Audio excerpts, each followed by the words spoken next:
A paz do Senhor.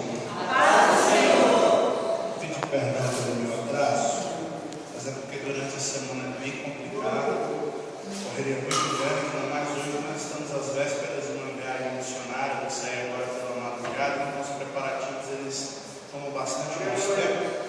Irmãos, me perdoam pelo atraso. Sem perda de tempo, abram as vossas Bíblias comigo, segundo o livro do profeta Samuel, capítulo de número 7, versículos de número 5 e 6. Para que você procure, eu quero aqui externar os meus mais sinceros agradecimentos, primeiramente a Deus, por dele, por ele, por ele, são todas as coisas. E nessa noite Ele me permite mais uma vez fazer uso e exposição da sua bendita palavra. Amém. Eu fico muito feliz, porque não é sempre que ela pode vir comigo. E hoje eu estou muito bem acompanhado. Vocês estão vendo ali o presente que Deus me deu. Aleluias. Essa bela moça, da paz não se empolguem, tá bom? E as moças também não, porque o tamanho da gêmea, senão nunca baixinha nesse mesmo. Mas é sempre bom estar com ela, e quando eu estou com ela eu prego melhor. Com a visão dessa na frente a gente fica inspirado. Eu quero louvar a Deus pela vida do pastor Paulo, sei que não está presente, porque foi ali no Paraná fazer o casamento. A gente acompanha o Facebook dele, a gente fica sabendo de tudo. E eu louvo a Deus pela vida da pastora Ivana, que é uma mãe, todo mundo já sabe, já deitei no colo, já chorei, já concebeu demais, então eu louvo a Deus pela vida dela. Grande parte do que Deus faz hoje é devido àquilo que a gente viveu no passado. Eu louvo a Deus pela vida dessa igreja que já tinha mais de um ano que eu não vinha, e a última vez que eu vim ainda não tinha nem começado a reforma. Irmãos, estão de parabéns. Muito feliz. Achou o texto? Diga glória a Deus. Glória a Deus. A Bíblia vai dizer: vai e dize a teu servo Davi, assim diz o Senhor, edificar-me-ias casa para a minha habitação. Em casa não habitei, desde o dia em que fiz subir os filhos de Israel do Egito até o dia de hoje, mas tem mandado em tenda e em tabernáculo. Tome seu assento. O texto em questão, apesar de ser um texto profético, é também um texto histórico. Ele faz menção sobre o fato de Saul ter governado 42 anos sobre a nação, e durante esse tempo Saul fez várias alianças. Saul foi um ótimo governante, entretanto, o que era mais importante não lhe chamou a atenção. A presença de Deus, que era representada pela arca, havia sido roubada, e durante um período do seu reinado, Saul não se preocupou em momento nenhum em resgatar a presença de Deus para o meio da nação de Israel. Não obstante, na atualidade que nós percebemos, é que a cada dia que passa, a igreja brasileira perde um pouco mais da presença de Deus. Eu tenho me preocupado com o seguinte: antigamente era comum nós vivenciarmos e vermos milagres acontecendo nos nossos cultos. Hoje é raro, e quando nós queremos ver, as igrejas chamam alguns que são muito seletos, que Deus usa na área da cura, e esses acabam cobrando valores exorbitantes para vir fazer algumas coisas, para que o povo possa ver que Deus ainda faz milagre, enquanto na verdade somente por clamar o nome de Jesus tinha que acontecer, mas a presença está escassa. E eu me preocupo, porque eu fico pensando: como será daqui a 5, daqui a 10 anos? Como acontecerá? Será se os milagres deixarão de existir? E Deus levanta um homem, Deus levanta Natan com a preocupação de que a nação não está muito ligada, mas preocupada com a sua presença. E Natan vai até a Davi, chega a Davi e diz: olha, você está fazendo um reinado espetacular, está vencendo as guerras que está indo guerrear, você já conquistou novos terrenos, só que tem um porém, Davi: até agora a presença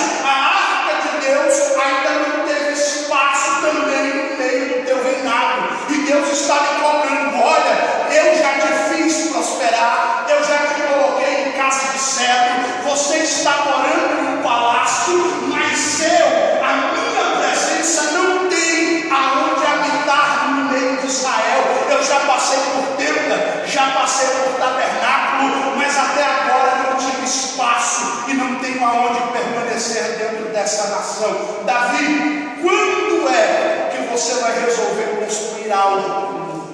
Deixa eu aplicar esse texto para mim e para você. Nós vivemos na era em que os jovens estão galgando sonhos. Grande parte de nós, porque eu também sou jovem, estamos almejando concurso público, estamos almejando melhor na nossa carreira profissional. Não é errado, continue a estudar, só que isso tem tomado tanto tempo que a presença de Deus tem sido escassa, justamente porque nós não oferecemos mais o tempo devido para Ele e não oferecemos mais o espaço que Ele merece na nossa vida. O nosso casamento vai bem e que Deus continue fazendo com que Ele vá, mas o nosso casamento tem tomado muito tempo. Deus não tem tido espaço no meio do nosso casamento para que a sua presença se manifeste.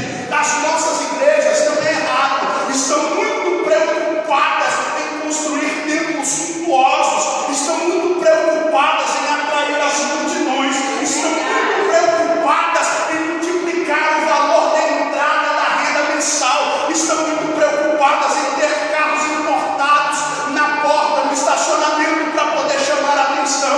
E enquanto nós estamos preocupados com isso, Deus está lá no céu olhando e dizendo: eu não tenho mais espaço para agir no meio do meu povo. Mas ainda existem os remanescentes fiéis. Ainda existem aqueles que Deus levanta para dizer: olha, vocês precisam de tudo isso, mas ainda que vocês não tenham nada disso, se vocês tiverem a minha presença, vos basta. O essencial para mim e para você não é tudo o que nós estamos vivendo. O essencial para mim e para você se chama uma única coisa: a presença do Eterno. Davi, e aí, Davi? Quando é que você vai resolver construir uma casa para minha habitação? Porque eu cansei de morar em tendas. Tenda vem do hebraico rapu, e rapu traduzido quer dizer lugar de intimidade. Acontecia mais ou menos da seguinte maneira: eles preparavam uma tenda especial e colocavam no meio do arraial. Para quê? Para que quando o noivo fosse desposar a sua noiva. O que era o desposar? O ato de desposar era o primeiro contato visual. Era quando, antes da festa do casamento, o noivo retirava o véu de cima do rosto da noiva e podia pela primeira vez ver a mulher com quem ele ia se casar. Aquilo era considerado pelos hebreus um momento de maior intimidade. A intimidade era maior do que a intimidade do ato sexual. Era o momento em que o noivo iria conhecer a sua noiva, e todos tinham que ter a ciência desse momento. Por isso a tenda ficava em um lugar de destaque, que era no centro do arraial, e ninguém podia chegar perto da tenda a não ser o noivo e a sua noiva. Deixa eu trazer isso para os dias atuais e te dizer uma coisa: Deus ainda exige da sua igreja um lugar específico aonde eles possam ter contato com Ele. Deus ainda exige de você um espaço especial nas nossas vidas para que nós possamos ter contato com o nosso noivo. Tem coisas na nossa vida que somos só eu e o noivo, é só você e o noivo, e ninguém pode palpitar, ninguém pode chegar perto, ninguém pode falar nada, porque a intimidade com Deus é algo particular.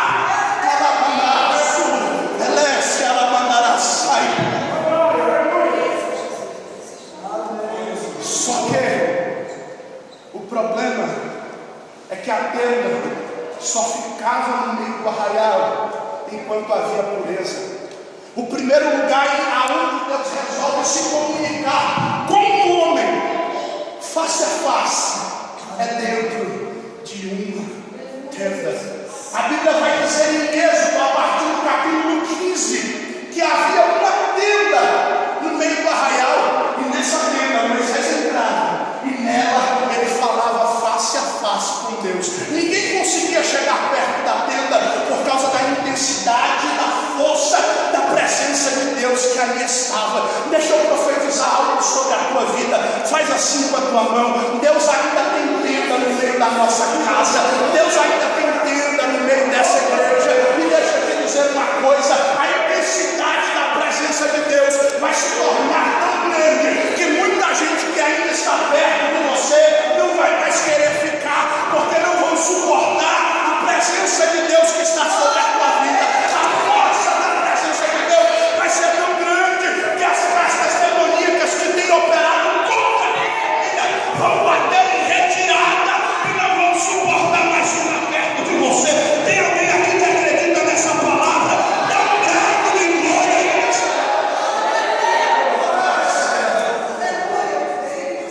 Só que acontece uma coisa: o pecado entra no arraial, e aonde tem impureza, aonde tem sujeira, a presença de Deus não fica. É verdade. Eu vivi várias situações ano passado que marcaram a minha carreira ministerial de uma forma muito grande. E uma delas foi que eu descobri uma situação referente à vida de um certo pregador. E no momento que eu descobri, e um grupo de pregadores se uniram para apoiar aquele erro, a primeira coisa que Deus falou comigo foi: se afasta. E eu perguntei por quê, Deus, eu gosto desse povo. E Deus falou para mim assim: aonde tem pecado, eu não fico. E se você ficar com eles, você não fica comigo. E eu falei: como assim, Jesus? Eu até postei no Facebook a resposta. Ele falou comigo assim: ovelha não anda com porco, ovelha segue o seu pastor e anda com outras ovelhas. Então deixa eu te dizer uma coisa, ovelha: você tem que ficar onde Deus está. Se não cabe a presença de Deus, também não cabe você. Se o ambiente não serve para que Deus esteja, também não serve para você. Porque eu te garanto uma coisa: a presença de Deus é melhor do que qualquer emprego. A presença de Deus é melhor do que dinheiro. A presença de Deus é melhor do que fama. A presença de Deus é melhor do que status. A presença de Deus é melhor do que tudo. Davi, eu não pude permanecer na tenda porque tinha pecado no meio do arraial. O meu lugar foi preenchido com o pecado da nação. Onde tem pecado, ele não fica. Aí Deus vai dizer: Davi, eu também passei por um tabernáculo. Tabernáculo quer dizer lugar de habitação. Ele habitou em um certo lugar, era rústico, mas tinha alguns pontos que chamavam a minha atenção e que ainda chamam. O sacerdote é um desses pontos que eu quero compartilhar com você. Primeira coisa que me chama a atenção no sacerdote é a sua veste. A Bíblia vai dizer que Deus deu uma ordem, capítulo 29 de Êxodo, para Moisés fazer uma roupa para seu irmão Arão. A primeira peça era um vestido longo que ia até os pés e tinha que arrastar no chão. E na barra desse vestido vinha uma campainha de ouro, uma argola, uma romã e mais uma campainha de ouro. Em Levítico 19 a Bíblia vai dizer que quando uma campainha encostava numa romã e o som sonia, chegava nos ouvidos de Deus e Deus entendia que estava sendo glorificado por causa da barra daquele vestido. Algumas pessoas entenderam, mas eu vou explicar melhor para você. Tem alguns teólogos, perdão pelo termo da desgraça, porque não são da graça, que dizem que você pode tudo. Tem alguns que dizem assim: salvo uma vez, salvo para sempre. Eu posso fazer tudo porque eu fui eleito antes da fundação do mundo e nada vai tirar a minha salvação. É mentira, irmão. O céu é tomado por esforço, e uma das coisas que podem nos tirar do céu é a falta da diferença. Como assim? Romanos 12, 1 e 2. Rogo-vos, pois, irmãos, pela compaixão de Deus, que apresenteis os vossos corpos. Ele não pediu o espírito, ele não pediu o coração, ele não pediu a alma, ele pediu foi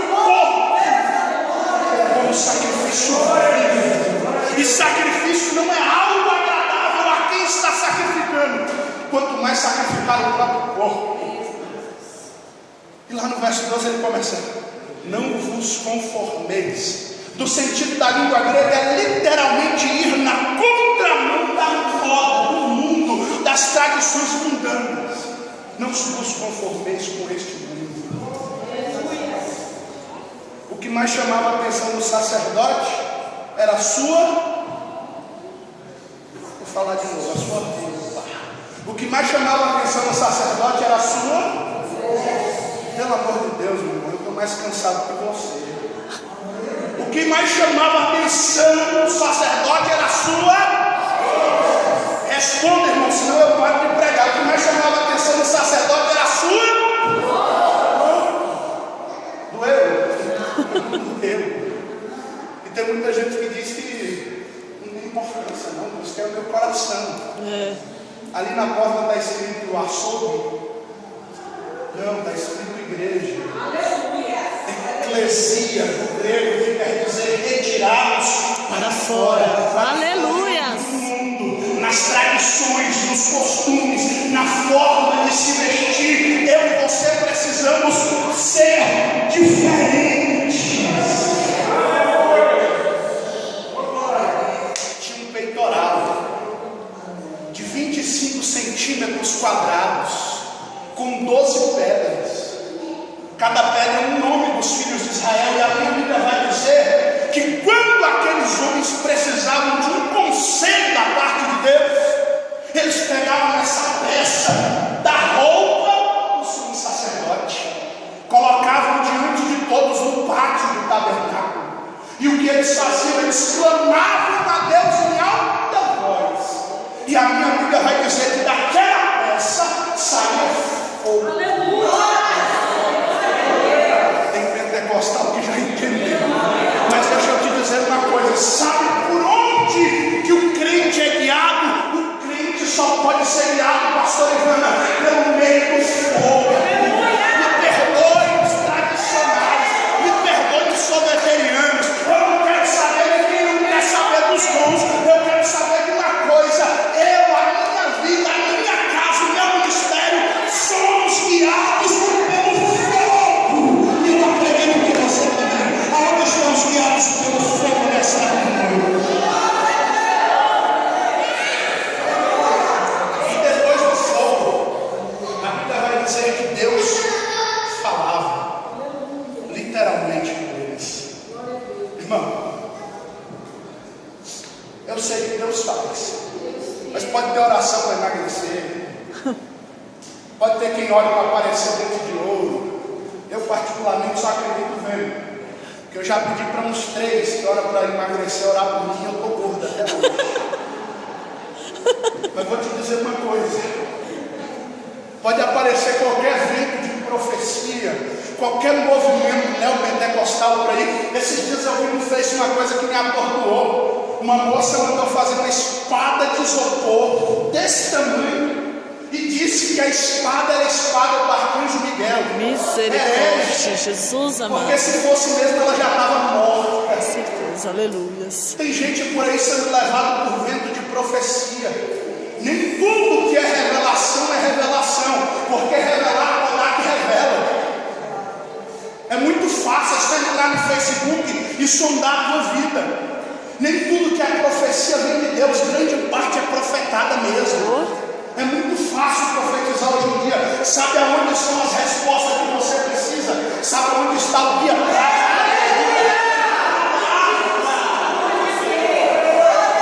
É pela palavra que você precisa se guiar. Eu vou fazer um pequeno desabafo. O que mais me indigna na atualidade é que surgem esses movimentos e aí o povo deixa de ouvir quem prega a Bíblia para ouvir quem prega as letras. É verdade. Os pregadores que mais têm agenda na atualidade andam de carro importado, tem casa nos melhores lugares de Brasília, são os que mais falam besteira, não conhecem nada de Bíblia. E muito crente não sabe nem o que está ouvindo, mas por causa do gritinho, sapateado, o crente está rodando, o crente está falando. Irmão, para de ser besta. Seja focado na palavra. Aleluia. Deus só fala mediante a sua palavra. Glória a Deus. Ah, mas a profecia foi tão profunda, tem base bíblica para ela? Se não tem, irmão, pode vir de qualquer um, menos dele. Eita Jesus, aleluias. Outra coisa que me chama a atenção no sacerdote é que Deus mandou fazer o cinto de linho retorcido. E sabe para que servia o cinto? É porque o sacerdote, quando ia trabalhar, ele pegava a barra do seu vestido e colocava no cinto para suas pernas se movimentarem melhor, porque ele tinha que trabalhar. Como assim, pregador? Não, Deus não chama desocupado. A onda que acontece na atualidade, o garoto começa a pregar, para de trabalhar. A ordem é inversa. Quando Deus resolve chamar Eliseu estava com 12 juntas de bois do seu pai, estava trabalhando.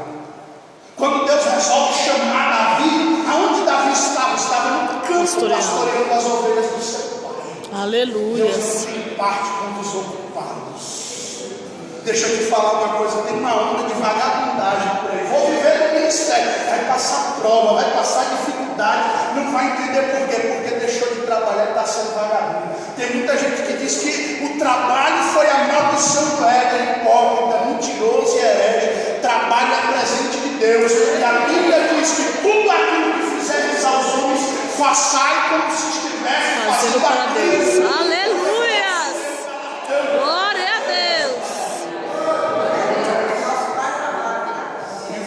Vou falar, eu ia falar agora. Ele continua trabalhando até hoje. Aleluias. Se ele trabalha, quem sou eu para não trabalhar, irmão? Lógico, tem os homens de Deus que vivem em prol do ministério. A minha raiva é que 99% dos pregadores dizem: comecei a pregar, não trabalha mais. Tem vezes que não dá para conciliar, é verdade. Quando a gente está muito cheia, com muitos compromissos, não tem um que aguente. Mas tem gente que não prega nenhuma vez por mês, não trabalha porque não gosta de trabalhar mesmo. A outra peça que chama a minha atenção era uma placa de ouro que ia na testa. Aí eu te pergunto, eu estou com o dedão machucado, alguém percebeu? Se eu não tivesse falado, você notaria que o meu dedão está machucado? Não. Não teria como notar, porque não chama atenção. Mas se eu chego com a testa cortada, com um band-aid na testa, pelo menos 50 irmãos iriam me perguntar: o que foi isso? Porque na testa chama Atenção. E nessa placa estava escrito: santidade. O que é isso, pregador? Tem gente que só é santo dentro de casa. Não, tem vezes que nem dentro de casa. Tem gente que só é santo dentro da igreja. Aqui dentro da igreja ele é o crente mais pentecostal que tem, mas quando chega em casa, só a mulher sabe o que ele faz. Quando o Flamengo erra o gol, só Jesus na calma. Oh, meu A Deus. vizinhança toda ouve o palavrão. Santidade tem que chamar a atenção em todo lugar. Santidade tem que estar com marca na testa para que todo mundo veja. Se você fala, fale santidade. Se você respira, respire santidade. Se você anda, ande santidade. Se você bebe, beba santidade. Se você come, coma santidade. Se você dorme, durma santidade. Aonde você estiver, a santidade de Deus que está na tua vida tem que chamar a atenção. Seja santo. Só que tem um porém. A arca foi roubada no dia em que Ofni, Finéias e Eli morreram. E por que eles morreram, Ismael? Justamente porque Ofni e Finéias estavam colocando fogo estranho no altar de Deus. Tem muito fogo estranho por aqui. Eita Jesus, Tem aleluia. muito fogo estranho e a gente não está percebendo. Parece que a igreja do Senhor Jesus está cega. E muito me preocupa isso. E eu vim aqui esta noite para dizer para você que pode até ser sacerdote, pode até ser filho de famoso, pode ser filho de grandes líderes, pode ser um grande líder, mas se coloca fogo estranho no altar, o Deus que eu sirvo ainda mata. O Deus que eu sirvo ainda faz sacerdote cair na cadeira e quebrar pescoço. Não se espante se você ver grandes lideranças morrendo no meio evangélico. Não são eles que vão morrer, é Deus quem vai matar. Recentemente, um renomado pregador da nação brasileira morreu saqueado na porta de uma boate. E aí eu fiquei assim, mas fulano, um exímio pregador. E aí eu fui sondar a história do homem, a igreja dele perto da casa de uma tia minha. E ela chegou e disse para mim assim: Ismael, esse homem aí era cafetão. Meu Deus, misericórdia. Ele se relacionava com garotos de programa e mantinha uma casa de prostituição. Deus ainda mata. Deus ainda faz justiça. Ele vai começar a limpar o altar onde tem fogo estranho. A arca foi roubada, porque Deus não fica aonde tem fogo estranho. E a minha Bíblia vai dizer que o primeiro lugar que a arca passou, depois que ela foi roubada, foi na casa de Queriat Jearim. Quando ela chega na casa de Queriat Jearim, a minha Bíblia diz que a vida e a família daquele homem foram amaldiçoados por causa da arca. Porque nem sempre a questão é ter a presença de Deus na nossa casa. A maior parte das vezes é a forma que nós administramos essa presença. Mas eu sou crente, Ismael, eu sou dizimista, eu sou ofertante e eu só vivo no vermelho. Deixa eu te perguntar, você ganha 2 e gasta 3, ganha 3 e gasta 4. Às vezes Deus manda a bênção para você pagar a conta que está atrasada e você vai para o restaurante chique com a esposa. Sabe quando é que Deus vai tirar do vermelho? Nunca. Porque você não está administrando a presença dele dentro da tua casa.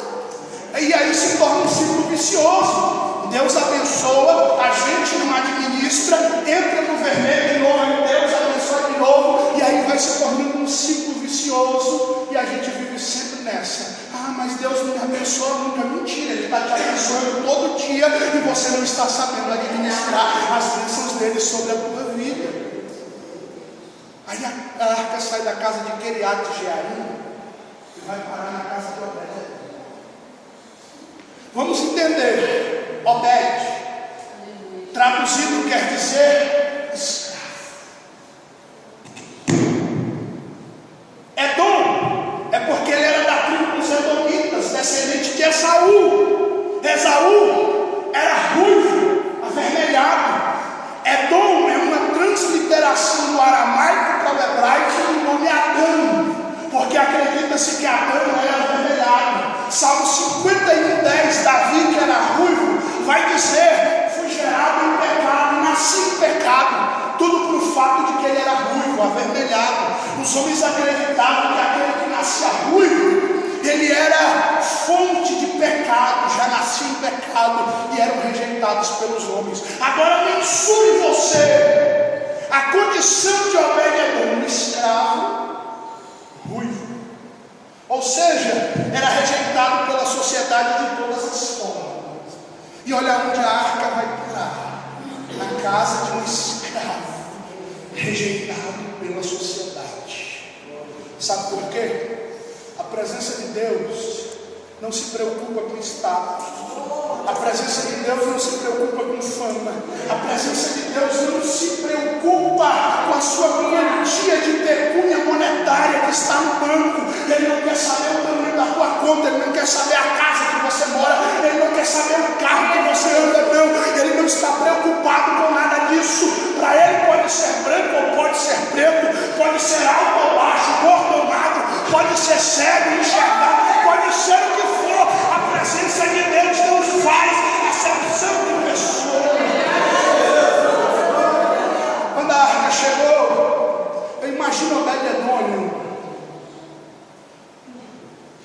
Ouviu as notícias? Lá em Queriate Jearim morreu gente. Lá em Queriate Jearim teve maldição. Eu é que não vou chegar perto da arca. Eu é que não vou encostar nela. Isso aí, quero ver.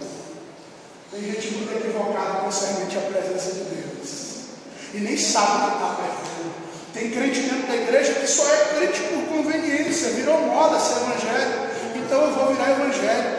Vou correr atrás das bênçãos, mas esquece que o mais importante não é o que ele tem para oferecer, e sim o que ele é. Obed-Edom olha para a arca. Eu imagino no primeiro dia, pensamento meu, ele não chega perto e não deixa ninguém chegar perto da arca. Eu imagino o segundo dia Obed-Edom olhando e já pensando, não, eu vou ver qual é o resultado, porque tudo aquilo que é novo chama atenção. E tudo que chama atenção gera interesse. Muitas das vezes nós não estamos tendo um interesse devido pela presença de Deus por falta de experiência. E eu vim aqui esta noite para te dizer que coisas novas vão começar a acontecer na tua vida, para que você volte a se interessar pela presença de Deus. E no terceiro dia, Obed-Edom resolve chegar perto da arca. E para resumir, a minha Bíblia vai dizer que por causa da arca, todas as áreas da sua vida foram abençoadas.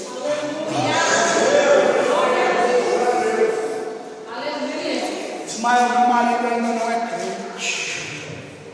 A presença de Deus chegou na tua casa.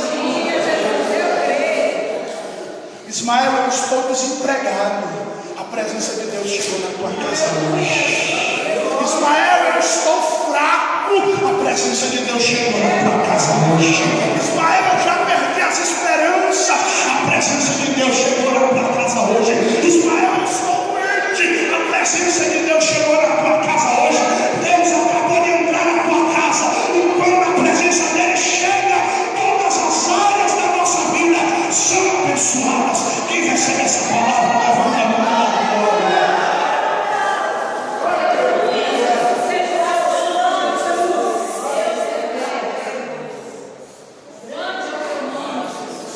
Coloque em pé.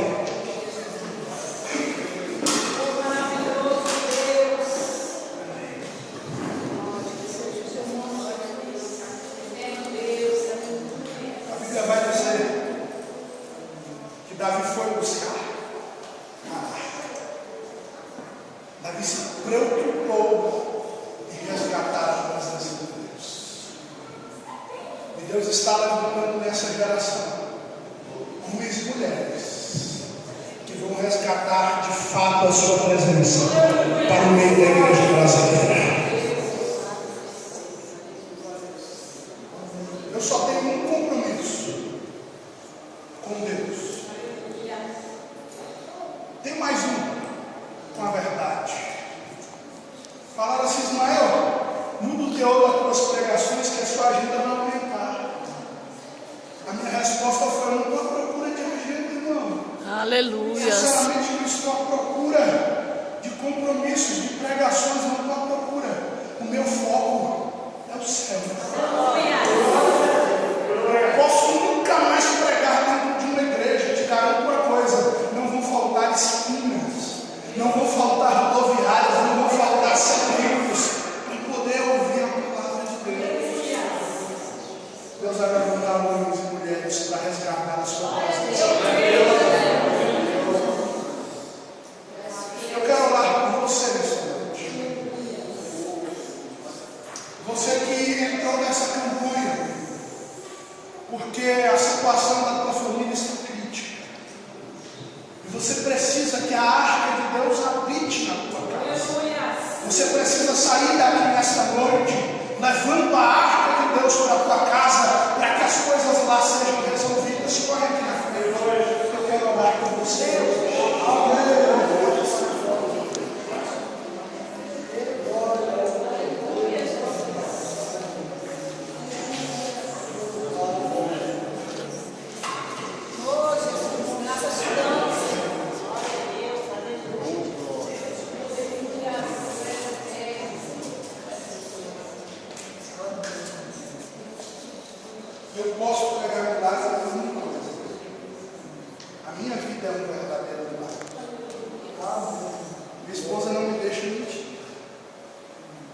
Eu recebi tanta promessa no meu casamento, e 90% das promessas de pessoas não se concretizaram.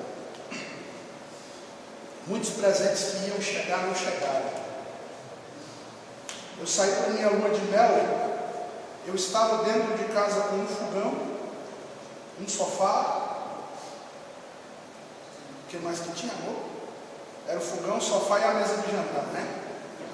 O resto todo estava faltando. Prometeram a cama, não deram. Prometeram isso, você contou. Não deram. E aí, quando nós fomos para a lua de mel, nós vimos o meu desespero. Deus foi fiel, eu fui para um cruzeiro 5 estrelas. Eu conheci 2 das praias mais bonitas do Brasil. Nós curtimos muito, tanto é que vira e mexe, a gente está lá em casa deitado, cansado. Aí a mulher olha para mim e diz assim: amor, que saudade eu vou dizer. Quando eu cheguei da lua de mel, nossa casa estava toda iluminada. Aleluia! Deus é fiel. Eu estava cansado de andar de ônibus para pregar. Cansado. Eu falei assim: Deus, eu preciso de um carro. Vamos buscar crédito e o banco liberou 23 mil reais. E aí eu entrei em tudo quanto é carro popular que você imaginar e não me. E aí eu fiquei desviadinho, eu fiquei com a raiva, eu falei: Deus, não me cabe. Minhas pernas são muito grandes, os carros que eu tenho condição de comprar, eu não posso. Aí eu vi um anúncio na OLX, Peugeot 307, sedã, teto solar, banco de couro, completo. O porta-mala cabe 525 litros, um sonho de toda mulher. E eu falei: Deus, eu viajo muito para pregar, o porta-mala tem que ser grande, vou fazer o test drive. Só que detalhe, o preço era 35.900. Eu falei: Deus, não dá, mas eu vou lá. Fui e fiz o test drive. Quando eu entrei no carro, eu me apaixonei. Eu falei: esse aqui. Profetizei o carro na minha vida. Aí quando eu terminei o test drive, a dona do carro e o esposo dela vieram: aí, vamos fechar negócio? Eu falei: negócio fechado. Mas eu só tinha 23 mil. E aí, vai ser no dinheiro ou vai esperar o financiamento do banco? Eu falei: vai ser no dinheiro. Só que tem um porém. Eu só tenho 23 mil reais. Como é que a gente faz? Você está doido? Meu carro vale 35 mil. Você quer pagar 23? Eu falei: o que eu posso. Se você quiser fechar negócio comigo, você vai fechar agora. Se você não quiser fechar agora, você vai fechar depois. Ela: por quê? Porque você não vai encontrar comprador do carro. Eu já profetizei o carro na minha vida. Eita, Jesus!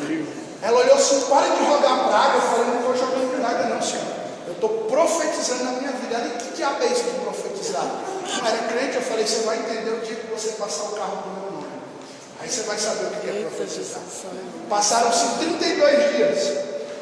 7 compradores vieram para o carro, nenhum deu certo. Depois de 32 dias ela me liga e diz: e aí, vamos fechar negócio? Eu falei: vamos, só que eu só tenho uns 23 mil. Ela: não, eu faço pelos 23 para você. Eita, Jesus! Aleluia! Está lá fora, meu negão.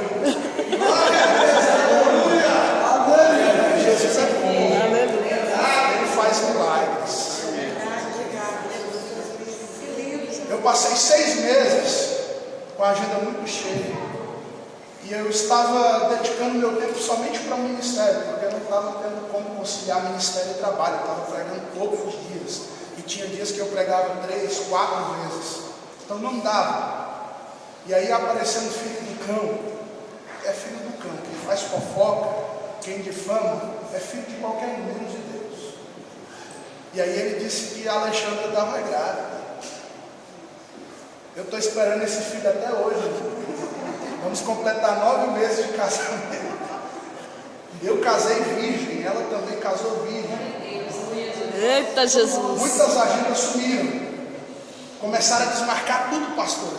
Eu tinha 37 compromissos em outubro, eu tinha 40 compromissos em novembro, tinha 29 compromissos em dezembro do ano passado. Desmarcaram tudo. E aí eu falei: Deus, faltam 3 meses para o casamento. E aí vem o diabo, usa um cara desse e faz isso comigo. Como é que vai ser?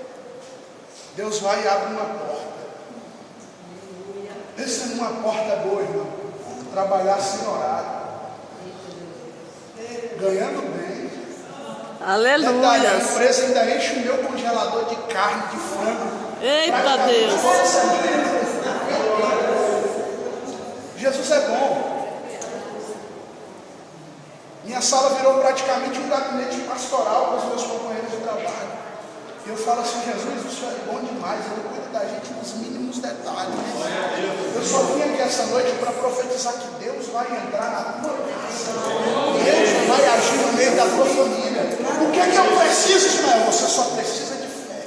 Pai, eu quero apresentar a vida dos teus filhos, da Shalom, da sua irmã. O Senhor conhece a casa, a família e as necessidades de cada um deles, Pai.